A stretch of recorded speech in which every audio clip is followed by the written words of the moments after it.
ദേ ഈ ഒരു സാധനം കിട്ടിയാലേ വെറുതെ കളയണ്ട കേട്ടാ.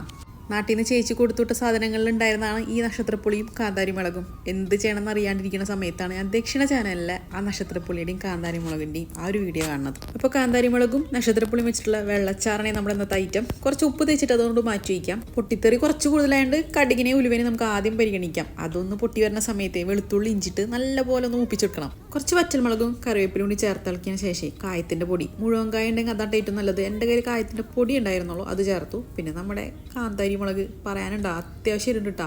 ഇത്ര അധികം ചേർക്കുമ്പോൾ നല്ല എരിവാകുമെന്ന് ചോദിക്കും. പക്ഷെ നമുക്ക് ചോറിന് കഴിക്കുമ്പോഴേ ഇടയ്ക്ക് ഒന്ന് രണ്ടെണ്ണം എടുത്ത് കഴിച്ചാൽ പോരെ. കാന്താരി മുളകിനും പരിവാരങ്ങൾക്കുള്ള ഉപ്പ് ചേർത്തിട്ടുണ്ട്. പിന്നെ കുറച്ച് വിനാഗിരി, നമ്മുടെ നക്ഷത്രപ്പുളിക്ക് കുറച്ച് പുളി കുറവാന്ന് ചേച്ചി പറഞ്ഞു, അപ്പോൾ കുറച്ച് വിനാഗിരി ഒഴിച്ചിട്ടുണ്ട്.